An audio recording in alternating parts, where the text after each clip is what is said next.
Bow, Papa's here once again, and before we get into this treat of a build, it is my utmost pleasure to introduce to you my sponsor for today's video, Roger Whiskers. Thanks, Papa Z. Let me tell you good folks about Zena's Cleat Oil. It makes your cleats that much more slip resistant. This cleat oil is so powerful that with just one drop, you'll be able to traverse over muddy terrain while it's raining. What? With 2 drops of this baby, you will be able to walk on thin ice without ever having to worry about slipping. Drowning is another story. But with 3 drops, you'll be able to run a marathon on a field of banana peels. Just imagine, unnaturally big banana peels over a 1.5 kilometer stretch. A normal person without this oil would be sweating, but not you, my friend. You got this. That's crazy. So if you're gonna cleat, this oil can't be beat.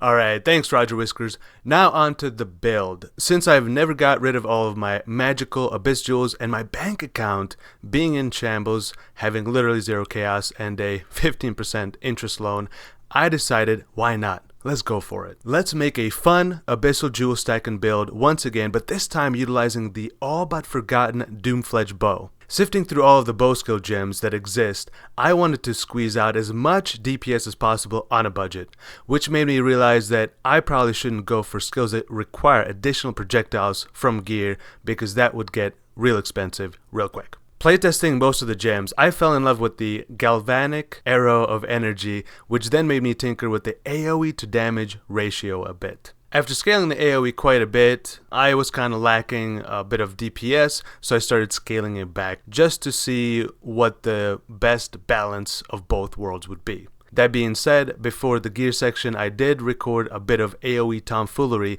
just to show you what's possible, so stay tuned for that. This is another build that if you have the mons, you can scale this fairly exponentially.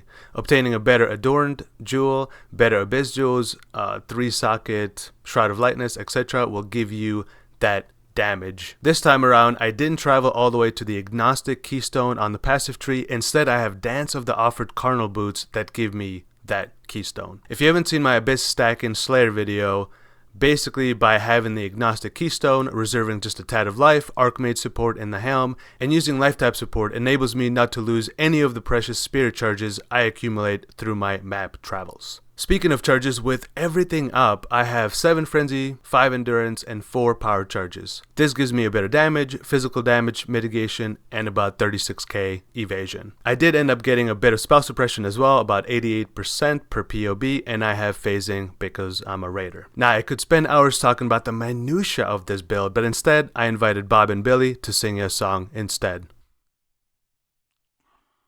Just kidding, no singing today. Let's check out the AoE segment and then go into the gear section. Real quick, just playing around a bit by equipping max endurance charge rings and the AoE per endurance charge charms. You can see that with just a bit of investment, the AoE scales pretty good. With just these small changes, make the AoE half a screen wide. So pretty good. Initially I wanted to go jug, having like 10, 12 endurance charges and scaling AoE like crazy, but the DPS suffered quite a bit.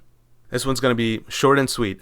Centerpiece of this build, of course, Doomfledge. I got this one 6-linked for 100 chaos. Yeah, don't buy it. This equates to about 700 fizz DPS bow. Of course, a nice, 800, 900, 1000 fizz rare bow will always outdo Doomfledge, but for the price, you can't beat it. Once again, I'm using Light Poacher Helm with Archmage support, Shroud of Lightness, Darkness Enthroned, as well as Tombstone, Tomb Fist gauntlets, which I self-corrupted myself with the self-corruption of corrupting. Quiver I crafted myself, not the best, but hey, pretty good. Took me a couple of essences and got that, can't complain. Amulet I bought for 50c, Mark of the Elder Ring, nice. And self-crafted Shaper Ring so I could get that nice damage bonus. Lastly for gear, Dance of the Offered Boots for that keystone. I do have Forbidden Jewels that give me Nature's Adrenaline, Adorned Jewel, and TWWT Jewel. The rest being various cluster and abyssal jewels of sorts to get that nice damage bonus. Fairly straightforward I think, but if you have any questions, let me know. Comment below. I will answer them accordingly. With much seriousness.